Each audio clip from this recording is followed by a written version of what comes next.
Después de muchos meses de ausencia, vuelven las entrevistas al canal.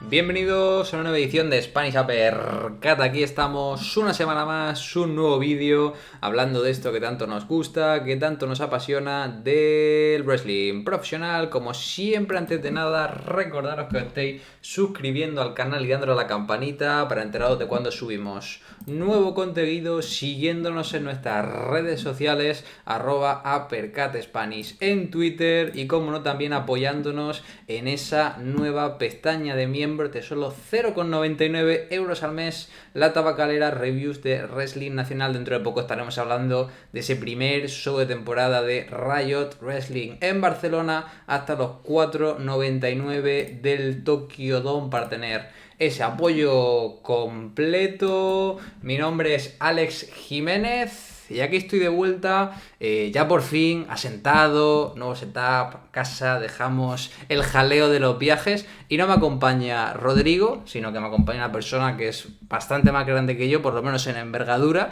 que es el primer luchador de la historia de WWE de España, Vallecas, para ser concretos, ya un habitual del canal, el señor Carlos Eikiz. ¿Qué tal? Muy buenas, Alex. ¿Qué tal? Tenemos de vuelta aquí por Barcelona, anterior tierra tuya, cuando luchabas de forma regular en Riot Wrestling. Pero bueno, ¿cómo están siendo pues estas últimas semanas, estos últimos meses en tu vida, con la vuelta al público? Parece que un poquito retomando la normalidad, sobre todo en Reino Unido, donde por fin las restricciones son mucho más bajas. ¿Cómo estás llevando estos últimos meses? Mucho mejor, ¿no? Mi vida es mucho más sencilla ahora, ya que cada vez que tengo que ir a grabar para NXT UK y demás, no tengo que hacerme pues 10 o 14 días de cuarentena. Entonces se agradece mucho, y obviamente cuando nos dijeron que el público iba a volver a los estudios, pues te puedes imaginar, ¿no? Además, la vuelta a los estudios era con ese primer main event contra Ilja por el título máximo. Entonces, yo qué sé, fue especial y así sigue. Si te hubieran dicho al principio, cuando empezó la pandemia, que el primer main event con la vuelta al público va a ser tú por el campeonato de NXT UK, ¿te lo hubieras creído? No, para nada. De hecho, es algo que hablaba mucha gente durante esas grabaciones, ¿no? Lo increíble que era que en un año o un año y pico, ¿no? Que es lo que duró la pandemia, el último combate que hice con él, o cerca del último, yo estaba lo más bajo de la card, él ni siquiera era un contendiente al título aún.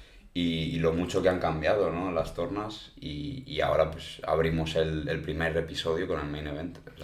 Tuviste un dark match que solo hizo tape porque literalmente no había contenido para estar emitido en televisión. Y bueno, yo creo que a pesar de ser un dark match, luego se emitió, tuvo buena repercusión, y yo creo que es un combate en cierto modo especial para ti. ¿Qué supuso para ti ese primer combate con Ilja? Ya no solo a nivel de enfrentarte con él, sino también tener la oportunidad de que luego se emitiera en televisión. ¿Qué aceptación tuvo ese combate? Porque la verdad es un combate que gustó mucho entre el público. Hombre, la aceptación que vino después de que se emitiese, pues no me gustó tanto por las circunstancias, ¿no? de las mismas, pero el combate en sí fue una maravilla, yo lo disfruté muchísimo. Fue la primera vez que NXT UK apostaba por mí como un main event player, por así decirlo, ¿no? Un combate de 15 plus, pues eso, minutos que tuvimos. Total libertad para crear, simplemente para el público en vivo, ¿no? Y un poco para que ellos me viesen a mí a lo que yo estoy acostumbrado a hacer, que es ese tipo de combates de una construcción lenta, etcétera. Y bueno, al llegar a backstage todos estuvieron encantados, ¿no? Yo recuerdo que Shawn Michaels nos felicitó a ambos, diciendo pues lo mucho que les había gustado, que era uno de los mejores dark matches que había visto nunca. No, porque ellos literalmente nos dijeron: tenéis tantos minutos para rellenar, pasároslo bien. Y claro, eso es lo peor que le puedes decir a alguien como él y como a mí, ¿no? Porque pasárnoslo bien no es hacer lo rutinario y ya está. Nos lo tomamos, pues eso, nos lo pasamos muy bien, y el público afortunadamente también con nosotros. Entonces luego la pandemia viene, ¿no? Y se ven obligados a emitirlo como una de esas pequeñas joyas, como muchas otras, ¿no? Sí. Recuerdo Kenny Williams contra Finn Balor, los mismos tapings y demás. Y el público tuvo la posibilidad de verlo. Bueno, hablaba un poquito de tu crecimiento en NXT UK. Se cumplen prácticamente 2 años, ¿no? de tu debut, de tu llegada a tiempo completo tras ese Battle of Los Ángeles de Pro Wrestling Guerrilla a WWE, en este caso la división de NXT UK.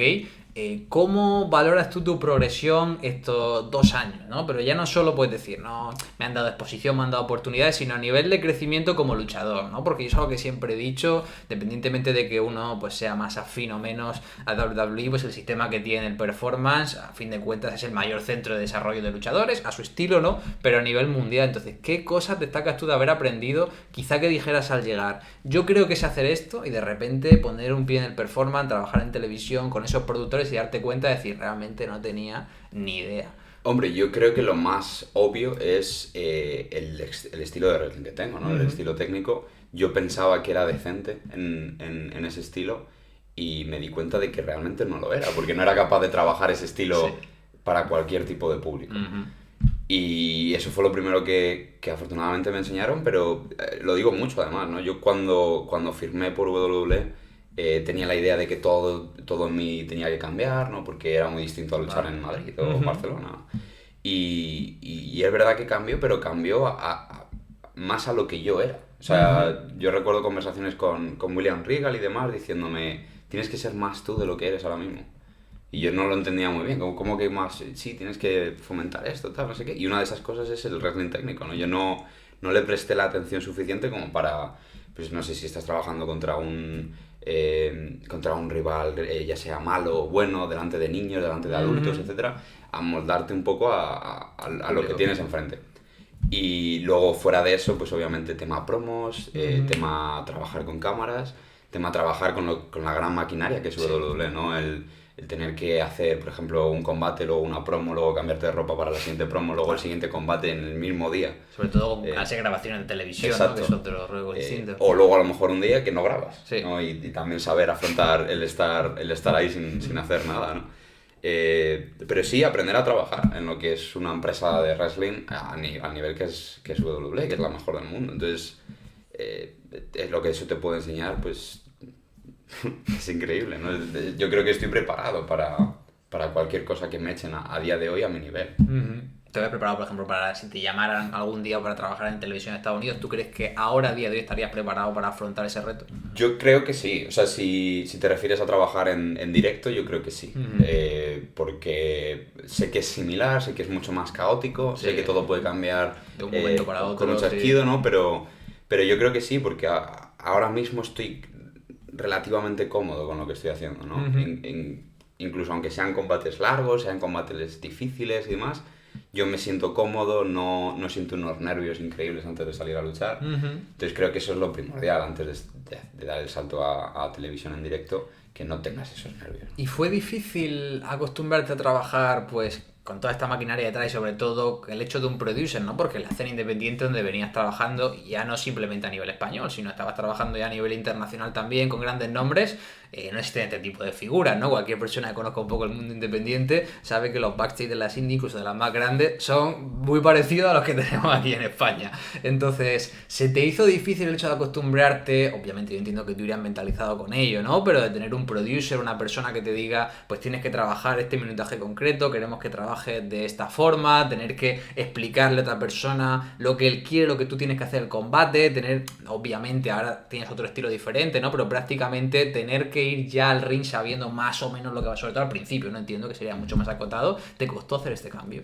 Te mentiría si dijese que sí, porque realmente creo que, a ver, tenemos la suerte de que la mayoría de nuestros producers también son nuestros entrenadores.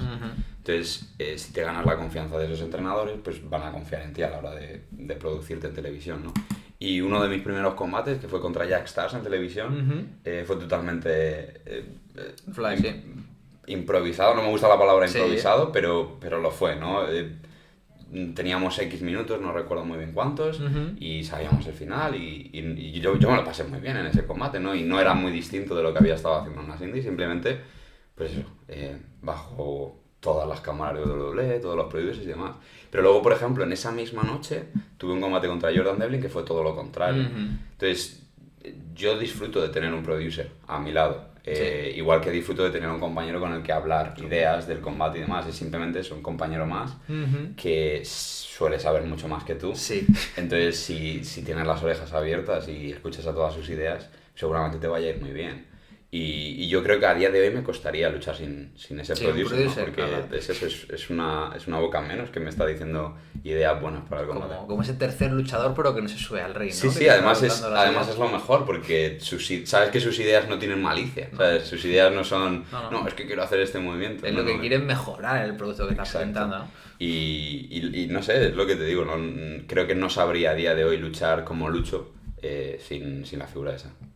Hablábamos también, pues eso, de cosas que aprendías, que tú pues quizá dabas por hecho. Te quiero también preguntar por la percepción del público, ¿no? Porque muchas veces quizá por el estilo que se suele practicar en televisión en Estados Unidos, en Reino Unido en menor medida, quizá sobre todo el fan hay cosas que no valora, que son realmente complicadas de hacer, ¿no? Tú hablabas de tu estilo, de cómo adaptarlo, ¿no? Y lo podemos ver, pues, grandes nombres que tengan un estilo más técnico, ya sea Jordan Devlin, sea Finn Balor en UK, sea en Estados Unidos, pues Daniel Bryan cuando estaba, AJ Styles, para que la gente lo entienda, ¿no? Cómo de difícil, ¿no? Cómo de admirable es que una persona que sepa hacer tantas cosas, ¿no? Una persona que es tan versátil, tan creativo, sepa en cada momento leer el son al que está, su posición en la car y aprender a decir, yo puedo ser el mejor del mundo, pero si soy el combate tercero de la cartera y tengo 10 minutos, mi trabajo es hacer un combate número 3 en la cartera de 10 minutos y no un main event de 60. Sí. Yo creo que eso viene mucho también del respeto que le puedas tener a tus compañeros, ¿no? Y el respeto que te tengas a ti como performer, ¿no? Porque yo soy consciente de que si el día de mañana tengo un opener en vez de un main event, tengo que hacer parte del trabajo del main event, ¿no? Y colocar a la audiencia para que perciban ese combate de la mejor manera posible.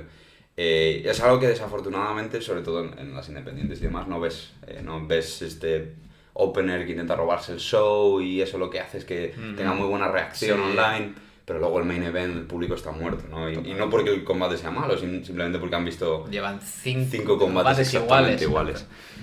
Y yo eso siempre lo he tenido muy claro, ¿no? Y además disfruto mucho haciendo ese tipo de combates porque en mi opinión son mucho más difíciles. Yo creo que es más difícil hacer un excelente 10 minutos que excelentes 25. Tiene mucho más tiempo para construirlo. En mi estilo, al menos. Sí, sí, sí. Y en cuanto a mi estilo técnico y demás, pues es lo que tú has dicho, ¿no? Es tener un gran abanico de posibilidades de qué hacer en el ring y elegir estas posibilidades. ¿Por qué? Pues yo qué sé, porque creo que hay un hueco en el mercado de lo que estaba ofreciendo NXT UK en ese momento y yo lo cogí. Y además de que ese estilo es el que siempre me ha gustado más, ¿no? Todos mis ídolos han Bret Hart, pues es ese estilo de no puedes gastar ningún movimiento, todo lo que hagas tiene que tener un sentido, adáptate al rival. Saber hacer un Iron Man en un main event de WrestleMania y saber hacer un Open en Monday Night Raw contra X-Pac, ¿no? A eso es lo que quiero llegar, ¿no? A ese nivel de decir, puedo hacer lo que queráis que haga. Y voy a estar feliz haciendo lo que queráis que haga, porque al final lo que voy a estar haciendo es wrestling. Totalmente. Hablábamos de Bret Hart, ¿no? Ponía la comparativa con ese main event de WrestleMania 12. Primer combate de Iron Man de la historia de NXT UK. Tiene la suerte de tenerlo contra Jordan Devlin. Registro completamente distinto. Hablábamos ahora de comprimir los combates. Esto ya es máxima creatividad, ¿no? Primero, ¿cómo te tomas cuando te pichean la idea, ¿no? Porque yo entiendo que es una responsabilidad, ¿no? Porque significa que confían en ti, ¿no? Cuando se mete una estipulación nueva, la primera toma de contacto es como que a nivel booking, a nivel producer, a nivel empresa, tú quieres que salga bien, ¿no? Y obviamente Devlin es un veterano, tú pues prácticamente llevabas 1 año y medio con ellos en la empresa. ¿Cómo te tomas la noticia? Y sobre todo, ¿cómo planteas, ¿no? Un combate de 30 minutos, sobre todo sin público, ¿no? Que este es un factor que hablaremos ahora, que yo creo que, de cierto modo, puede ser determinante para trabajarlo, ¿no? Un combate tan largo para hacer televisión. Hombre, fue sin duda alguna el mayor desafío que se me ha planteado jamás en mi carrera. Afortunadamente fue volado. O sea, no miento cuando digo que es uno de los combates que más rápido se me han pasado. Sí. Y eso es raro, ¿no? Sobre todo cuando estás 30 minutos en el ring, 30 exactos minutos. En cuanto a cómo me sentí cuando me picharon la idea, pues te puedes imaginar, sabes muy bien que es mi combate favorito. De hecho, creo que le he hablado alguna vez. Sí. Uno de los integrantes de ese combate me ofrece hacer ese combate. Digo, bueno, si tú quieres, claro que vamos a hacerlo, ¿no? Y vamos a intentar hacerlo lo mejor posible. Me aseguré de que Jordan estudiaba tanto como yo ese combate. Tenemos un par de homenajes a ese combate dentro del nuestro. Y nada, es lo que tú has dicho, ¿no? Máxima creatividad y me sentí muy realizado al terminarlo. Es decir, wow, esto es una joya dentro de mi trabajo que he puesto ahí al mundo. es una pena que nadie pueda verlo en vivo. Sí. Es una pena. Pero también es cierto que nunca más en la historia, bueno, no podemos hablar, ¿no? Pero va a ser muy raro ver ese tipo de combate otra vez repetido en la historia, ¿no? Un Iron Man 30 minutos delante de absolutamente 0 personas. Y yo qué sé, tiene una parte de desafío que a mí me gusta. Sí, sobre todo, pues, ¿no? Esos tiempos muertos, yo creo que es muy distinto medirlo cuando estás escuchando esa reacción directa del público, cuando estás solo, diciendo cuánto tiempo es muy poco, cuánto tiempo es mucho. Pues el público te guía, en cierto modo, ¿no? Y también te permite ir no improvisando, sino ir sabiendo entender al público, leerlo, pero sin él creo que requiere, corrígeme si me equivoco, un alto grado de confianza en lo que estás haciendo, ¿no? De decir... Totalmente. Sé medir los tiempos, sé que la gente no se está aburriendo y entiendo que esto es como tenemos que estructurarlo. Es algo que afortunadamente aprendí en su momento, ¿no? Con público, que tienes que estar cómodo luchando en silencio. Porque hay muchas veces, yo qué sé, yo cuando veo películas no estoy constantemente excitado, eufórico o llorando o gritando. Hay veces que simplemente me siento y veo lo bonita que es una escena, ¿no? El tema fotografía o lo que sea. Para mí eso existe en el wrestling también y tienes que estar cómodo con ello, no significa que tu trabajo sea malo. Correcto. Pero en este caso es constante el silencio. Sí. Entonces es raro cuando haces sobre todo alguna bump dura, ¿no? Sí. Este tipo de bump de ringside y demás. Y no hay cántico ni reacción. No solo no escuchas nada, sino que lo único que escuchas es un... y dices... Oh, a ver dónde saco las fuerzas para seguir, ¿no? Porque eso es lo que te da el público en realidad. La adrenalina del momento. También baja sin público. Pero ya queda en el pasado, eso ya esperemos que por mucho tiempo tocamos madera, que no vuelva a repetirse. Que siga así. Hablamos sin público, ¿no? La época de la pandemia, bueno, complicada a nivel luchístico. Bueno, nos comentó ya un poquito cómo es el hecho de trabajar sin público, pero es un reto, no puedes medirlo, pero en cierto modo creo que la pandemia también te trajo buenas cosas, en el sentido de que, bueno, vemos el nacimiento de Heritage Cup. Bueno, yo conociéndote, ¿no? Tanto detrás como delante de cámara, yo creo que es algo que te hace ilusión, ¿no? Porque no es que hagan una división para ti, pero es como diciendo, quizá el hecho de que tú llegaras, ¿no? Yo incluso teníamos dudas, tú también, le gustará el estilo técnico, tendré que cambiar mi estilo. No solo es que no te hacen cambiarlo, sino que lo abrazan, deciden apostar por ello, que es algo que, pues, por ejemplo, en Estados Unidos sería más impensable, más difícil que pasara. Y te crean, entre comillas, una división que te viene como anillo al dedo, con una regla muy basada pues, en ese estilo de World of Sport que has consumido mucho, sobre todo que llegaste al Performance Center, con unas reglas muy marcadas, una cosa que se adapta a tu estilo, y no solo eso, sino que en el primer torneo te coronas campeón y tienes un rank como campeón de esta división. ¿Qué supone para ti que una empresa como WWE, cuando uno piensa hay grandes combates de la historia, pero no lo primero que se te viene a la cabeza no es wrestling técnico, no se te viene chain, no se te viene esa pureza, que se te pasa por la cabeza cuando te vamos a hacer eso y cómo te sientes, ¿no? Sobre todo después de este año, decir, joder, estamos presentando wrestling puro a la gente en televisión para millones de personas. Bueno, se me pasa pues lo que te puedes imaginar, ¿no? Es que lo has descrito perfectamente. Es un estilo que yo siempre había estudiado, que yo siempre había amado y nunca podía haber hecho. O sea, ni siquiera en las independientes. Creo que tengo un combate por rondas en toda mi historia, fuera de WWE. Y bueno, durante la pandemia yo realmente no sabía lo que iba a ocurrir. No sabía si íbamos a poder volver como NXT UK pronto, si íbamos a volver inmediatamente con público, sin público, cuál iba a ser mi posición, porque yo venía de un low card en realidad. Totalmente. Y de repente, pues, yo qué sé, tenemos esos meses raros, ¿no? De no sabemos muy bien qué es el COVID, no sabemos muy bien qué tenemos que hacer, tenemos que estar encerrados en casa, no podemos viajar. Y poco a poco se va aclarando el asunto, nos dicen que tenemos que volver a grabar, que va a ser sin público, y que ya nos dirán ideas y tal. Vale, vamos, los reunimos todos y de repente me dicen, mira, vamos a hacer un torneo. Va a ser por rondas, no van a ser exactamente las reglas que se tenía pues, en World of Sport y demás, pero va a ser como algo muy adaptado para la network y demás. Y bueno, queremos que tú seas el ganador de este torneo. Y en principio eso es todo lo que me dicen. No sabía que iba a ser un título, no sabía que iba a ser nada, simplemente un torneo. Y yo con eso me quedé encantado. Entonces dije, bueno, yo qué sé, si vosotros pensáis que soy el idóneo, es el mayor halago que me podéis dar, ¿no? Sobre todo gente como William Regal, Johnny Moss, James Mason, Robbie Brookside, ¿no? que son pioneros de ese estilo y ven en ti la posibilidad de dártelo, ¿no?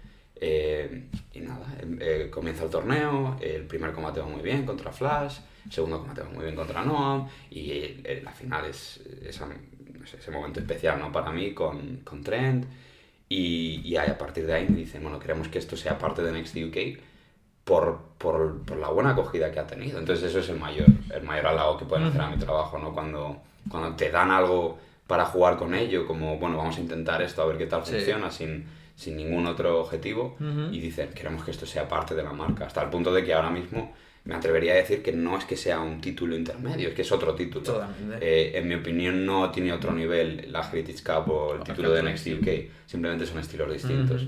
De hecho, a mí personalmente me gustaría poder volver a luchar por la Heritage Cup, contar historias que no se han contado aún, ¿no? Y etcétera. En cierto modo, no sé si estarás de acuerdo conmigo, ¿crees que, obviamente la pandemia es mala a todos los niveles, pero crees que un aspecto positivo de la pandemia es un poco esa vuelta, ese redescubrimiento del wrestling puro? Porque no solo lo hemos visto con la Heritage Cup, ¿no? Te vas a Estados Unidos y Ring of Honor, que va mucho tiempo sin apostar por este estilo, apuesta por el campeonato puro, y es un caso, en cierto modo, no similar 100%, pero bastante parecido al tuyo, ¿no? Un Jonathan Gresham que tenía un estilo puro, que los promotores en las independientes le decían que eso no le gusta a la gente, que es un estilo que no funciona, le dan la oportunidad durante la pandemia y se convierte en el principal reclamo de la marca, estelariza los shows semanales y hace campeón durante la pandemia. ¿Crees que el hecho de no tener público, ¿no? Y no tener ese miedo de la gente va a estar callada, no le va a gustar, ha permitido que luchadores puros como vosotros podáis demostrar que no es un estilo aburrido, sino que realmente es un estilo como otro cualquiera y a la gente, si está bien hecho, le va a gustar, como si fuera otro tipo de combate? Hombre, yo creo que hay algo erróneo en eso. No es un estilo como otro cualquiera. Y reafirma un poco lo que yo siempre había pensado de este estilo. Yo cuando veía wrestling, yo tenía muy pocas posibilidades de ver wrestling en vivo, ¿no? Por la situación en España y Sí, demás. obviamente. Yo siempre que veía wrestling lo disfrutaba más cuando era más técnico. ¿Por qué? Pues no lo sé muy bien, pero disfrutaba más esos pequeños detalles, ese por qué pone el brazo ahí, mira, porque Sí. ¿sabes? Y el no tener público fomenta que esos detalles sean más imprescindibles que nunca. Porque hay muchas veces que cuando tú estás viendo wrestling, si hay 10.000 personas gritando algo, No te fijas tanto en lo que estás pasa, más ¿no? atento quizás a esas personas que a las dos que están luchando en el ring. Sin embargo, al no tener un público, tienes que centrarte constantemente en las dos personas que están en el árbitro. El wrestling técnico está hecho para eso, ¿no? El wrestling técnico está hecho para que estés mirando constantemente pequeños detalles, para contarte una historia muy muy pequeña que luego va a agrandarse en medio del combate. Y tanto WWE como Ring of Honor vieron eso, ese hueco de mercado, ¿no? Vieron eso y decidieron hacer algo al respecto. Y afortunadamente para todos los fans y todos los wrestlers, pues hemos tenido una pequeña luz dentro de la oscuridad que ha sido la pandemia. Totalmente. Durante la pandemia, estilo puro, tienes esa rivalidad con Tyler Bate. Háblanos un poco de esos combates. Hablabas, ¿no? De el hecho de no tener público. Yo creo que además de que el fan se centra en ello, también hace, de nuevo, hablamos de retos, ¿no? Que el luchador también tenga que centrarse en el combate, porque cuando trabajas con público es como que hay momentos en los que te puedes dejar llevar más, sabes que puedes hacer mucho haciendo muy poco. Cuando no hay público es completamente distinto, ¿no? Porque el foco únicamente está en lo que estás haciendo en el ring. Entonces tú con Tyler, yo creo que lo consigues, contáis buenas historias, conseguís tener una rivalidad, jugar con los detalles, sobre todo difícil, ¿no? Teniendo rondas con un tiempo tan corto, unas reglas tan marcadas, pero conseguís sacarle punta. Es como es trabajar con él, ¿no? Y sobre todo si estás contento con este resultado de esta rivalidad que habéis tenido los dos. Bueno, fue absolutamente increíble. No había tenido la oportunidad de trabajar con él. Un par de combates, ¿no? Multiman. Sí, pero realmente no nos habíamos cruzado más que para un par de movimientos, sí, etcétera. sí. Y fue increíble descubrir que teníamos una visión tan similar y a la vez tan distinta del wrestling. Y creo que eso fue lo que hizo que nuestros combates fuesen lo que han sido, ¿no? Suena cliché, pero realmente parecía una partida de ajedrez entre él y yo, decir, entonces yo hago esto, ok, ahora... Y eso no lo puedes hacer con mucha gente. No es algo malo, es simplemente el estilo que tiene él, el estilo que tengo yo, ¿no? Pero realmente creo que se creó magia en ese ring, para los cámaras que lo estaban grabando y para el árbitro y la gente que lo estaba viendo en backstage. Luego cuando sale al mundo yo creo que se nota esa magia de, pues no sé, de dos artistas, ¿no? Creando en el momento delante de absolutamente nada.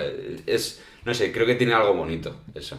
Y la verdad es que no puedo esperar para poder hacerlo delante de un público. O sea, yo creo que un Naked Tyler Bate, con rondas o sin rondas me da igual, delante de un público puede ser un combate muy, muy atractivo. Vuelve el público, lo comentamos al principio de la entrevista, primer main event por el campeonato de NXT UK, recién coronado Ilja en Estados Unidos, defiende contra ti. Un poco el círculo se completa, ¿no? Te despides antes de la pandemia con el Dark Match que causa sensación más allá de fuera, dentro de la propia NXT UK, propulsa, entre muchas comillas, ¿no? Cierto cambio de paradigma dentro del estilo de la marca y se te recompensa, ¿no? Después de ese prácticamente año de pandemia con el primer main event con público contra Ilja, ahora como campeón. ¿Cómo de diferente era el A-Kid de aquel Dark Match con Ilja al que se enfrenta a él luego por el campeonato delante de público? Un público reducido, pero aún así yo creo que ya es otro rollo, ¿no? Volver a trabajar delante de gente y poder ya no solo fijarte en los detalles en el ring que son bonitos, sino de nuevo poder trabajar con el ambiente, que yo creo que como luchador es lo que acaba dando la vida un poquito. Sí, la verdad, sí.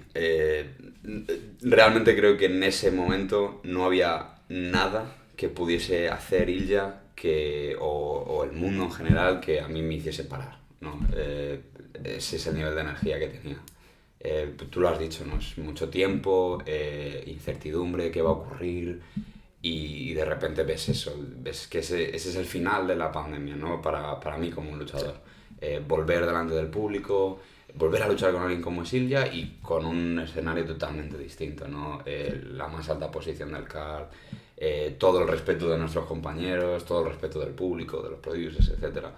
Y fue muy, muy bonito, muy duro.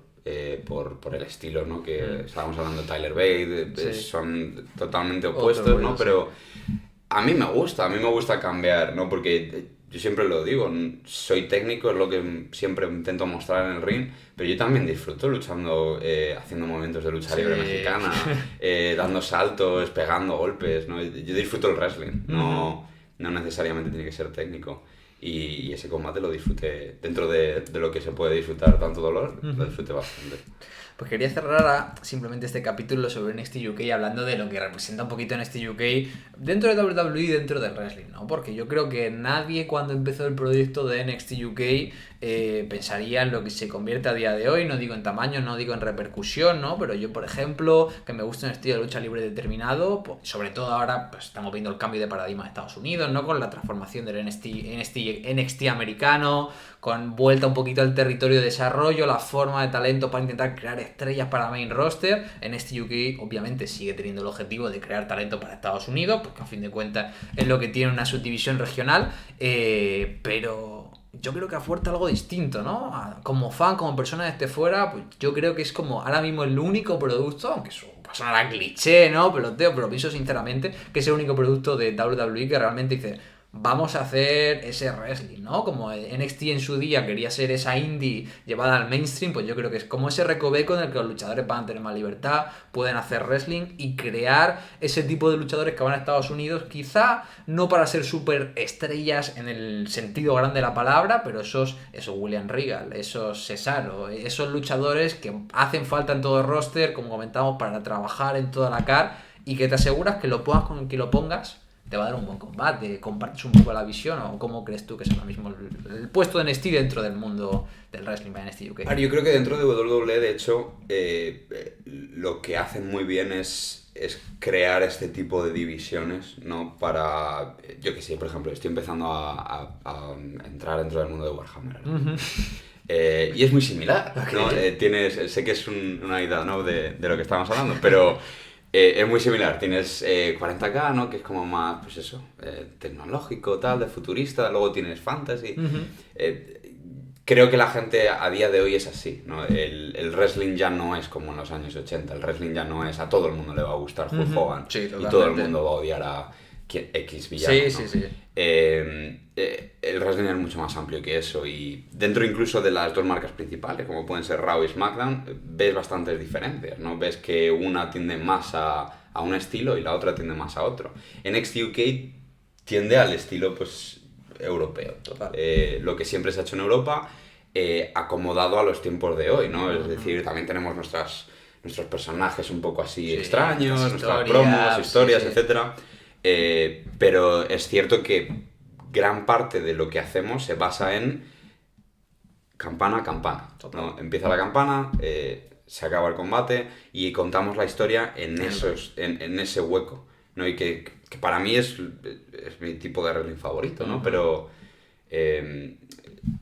no sé, no quiere decir que la gente que salga de NXT UK no vaya a ser una estrella. Yo pienso que gente como Walter tiene todo el potencial del mundo para comerse el WWE entera, ¿no? Y ser lo más grande, porque realmente lo creo, no solamente a nivel ring, sino el aura que tiene y desprende. Creo que tiene la capacidad para ello. Pero como trabajador, lo único que puedes decir es lo que hemos estado hablando al principio, ¿no? Si quieres que haga un trabajo, yo lo voy a intentar hacer lo mejor posible. Y es lo que estamos haciendo a día de hoy en NXT UK. Que yo creo que eso es interesante, ¿no? Porque mucha gente, pues ya sea con el wrestling, con cualquier tipo de deporte, cuando eres una superestrella, creo que a mucha gente se le olvida que no deja de ser un trabajo que te gusta, es una pasión, tienes suerte, te ha ganado estar en ese punto, pero a fin de cuentas es un trabajo, ¿no? Y llevan muchos años, como todo el mundo, te acabarás acomodando, quieres hacer cosas nuevas para cambiar y en tu trabajo, pues tú tienes que hacer lo tuyo, ¿no? Si eres un, no sé, administrativo, pues no te vas a poner a gestionar todas las ventas, ¿no? Tendrás que hacer tus Excel, ¿no? Entonces, yo creo que la gente se olvida. Además, lo comento mucho con mis compañeros. El wrestling es de los pocos trabajos del mundo en los que pedimos más. O sea, totalmente, tú imagínate trabajar en X supermercado, ¿no? Y decirle a tu jefe, solo 2 horas, no puedo trabajar 2:30. Sí. Págame lo mismo, que 2:30. Entonces, es verdad que vivimos un poco dentro de esa burbuja. Sí. Pero realmente, al menos en NXT UK, ¿no? Que es lo que conozco, no hay nadie que no se tome su trabajo al 100% en serio y que intente hacer el mejor trabajo posible cada vez que se suba a un ring. Y creo que es lo único que puedes esperar de un trabajo así, ¿no? Porque al final es wrestling, o sea, estás recibiendo golpes constantemente. Sí. Si no te gusta, estás haciendo algo mal. No tendría sentido meterte por ahí. Y quería acabar la entrevista, como no, hablando un poco de la escena española, ¿no? Hemos estado hablando mucho de NXT UK y WWE de tu carrera. La escena española, que parecía que estaba despuntando, ¿no? Antes de la pandemia, bueno, tú estabas y era un hecho, ¿no? Ibas a empezar a trabajar de forma regular en Barcelona, veíamos en Madrid, empezaron a surgir escuelas prácticamente por todo el territorio. Bueno, es que literal 2 días antes de ese Total Rumble, ¿no? Que ibas a estar tú trabajando con gente de NXT UK, teníamos ese convenio, ¿no? De empresa, de repente todo se desvanece y yo siento como que se han dado muchísimos pasos para atrás de golpe, a nivel de la gente que no podía entrenar, se pierde mucho rodaje, cuesta mucho encontrar salas, restricciones de aforo, en una escena tan precaria. Bueno, tú como luchador y como persona que sigue siendo partícipe de la escena, ¿no? Sigues dando clases, por ejemplo, en New en Madrid. ¿Cómo ves el estado ahora mismo en español? Es complejo. O sea, es complejo por lo que has dicho. Yo creo que Total Rumble iba a ser otro punto más de inflexión. Correcto. Dentro de la escena. Por cosas incluso que la gente ni siquiera sabe. Sí. Iba a ser más grande aún de lo que estaba anunciado. De como hecho, el inicio de algo. De hecho, creo que el mismo día incluso que se iba a anunciar, un día antes o algo así, saltó la noticia de que no se podía hacer. Sí. Y bueno, yo iba a estar muy involucrado dentro de eso, ¿no? Es una pena porque iba muy bien, pero afortunadamente lo que has mencionado de las escuelas ha seguido en pie. El motivo no lo sé, supongo que es porque la gente quería hacer wrestling sí o sí, y han estado esperando un año entero para poder entrenar, pero han surgido muchísimas escuelas. Y eso es algo muy positivo, ¿no? Porque yo de vez en cuando, ¿no? Cuando voy por New o vengo a Barcelona o lo que sea, veo a cierta gente que ni siquiera conozco que me dicen, no, es que yo he entrenado en no sé dónde. Y les veo luchar y saben luchar muy bien. Sí. Y digo, wow, ¿sabes? ¿De dónde ha salido esto? Y creo que eso, aunque tardemos un poco más en llegar hacia donde íbamos a llegar, creo que vamos a llegar mejor. No, porque va a haber más variedad. Va a haber más sitios para trabajar para la gente y eso es muy positivo. Y bueno, en cuanto a shows, parece que la cosa está cambiando ya, ¿no? El otro día estuve en un show en New, en Madrid. Sé que WWE está haciendo unos pequeños shows en IFEMA, ¿no? en una de estas. Los shows de Resist. Asistí al primero después de la pandemia. Y tiene buena pinta, ¿sabes? Tiene buena pinta porque a nivel talento creo que nunca ha habido mejor talento en este país, ¿no? Yo incluido, o sea, cuando estábamos luchando hace 2 años, dudo mucho que hubiese la cantidad de talento y la calidad que hay ahora. Es imposible decirlo. Entonces, ¿le auguras buen futuro? ¿O crees que deben cambiar cosas para que la cosa vaya mejorando un poco? Quizá debe cambiar cosas, ¿no? Quizá deben cambiar cosas, no para que vaya mejor la escena, sino para que sea una escena más sana. Es difícil, ¿no? Pero no sé, es como, diciéndolo antes, es como en todos los trabajos, tenemos que respetarnos los unos a los otros lo máximo posible. y tenemos que recordar que lo que estamos haciendo es porque ya al fin y al cabo nos gusta. Totalmente. Entonces, en el momento en el que alguien deja de disfrutarlo, eso es un error. Ya sea otra persona o ya seas tú. Entonces, yo siempre intento, cuando estoy cerca de gente que está haciendo wrestling, que ellos lo disfruten tanto como lo disfruto yo. Y sé de primera mano que mucha gente no hace eso. Y eso es un problema. Otro problema, obviamente, es el dinero. Pero para eso no tenemos la solución, me temo. Tristemente no lo tenemos. ¿Te veremos de vuelta luchando por España? No lo sé, no lo sé. Me encantaría, pero no lo sé, la verdad. ¿Hay alguna probabilidad, aunque fuera pequeña? Hay probabilidad, siempre hay probabilidad. Siempre hay probabilidad, pueden ocurrir mil cosas. Yo creo que con esto ahora sí podemos ir cerrando la entrevista. Yo espero que os haya gustado, ha sido un placer. Así que normalmente cuando acabo, pues le suelo decir a Rodri, el micro es tuyo, que hable un poquito, en este caso, Carlos. El micro es tuyo si quieres mandar un mensaje para despedirte aquí de todos nuestros oyentes y de tu fan que estén viendo esa entrevista. No, yo creo que lo hemos terminado bastante bien, ¿no? Que, bueno, ya sea wrestling o no sea wrestling, que intentemos disfrutar todo lo que nos gusta y que respetemos a la gente para que lo disfruten. Pues nada, con esto ahora sí que sí vamos terminando la entrevista. Esperamos que os haya gustado. Recordad dejarnos aquí en comentarios pues vuestras impresiones, qué os ha parecido. Le podéis seguir en Twitter en @akidwrestler. Lo podéis estar viendo en WWE Network todas las semanas en NXT UK luchando por allá. Y quién sabe, ¿no? En España, Estados Unidos, todo puede pasar en el próximo año si la pandemia nos lo permite. Si os gustó, pues también ese like. Nos podéis apoyar en la pestaña de miembros de solo 0,99 al mes. Y aquí agradecemos a esos suscriptores del Tokyo Dome, a los regulares, a Ancho, también a Carlos y a toda la gente que sigue ahí semana tras semana ayudando a que el canal salga adelante. Así que lo dicho, esperamos que os haya gustado. Pero sobre todo esperamos veros muy, muy pronto. Adiós.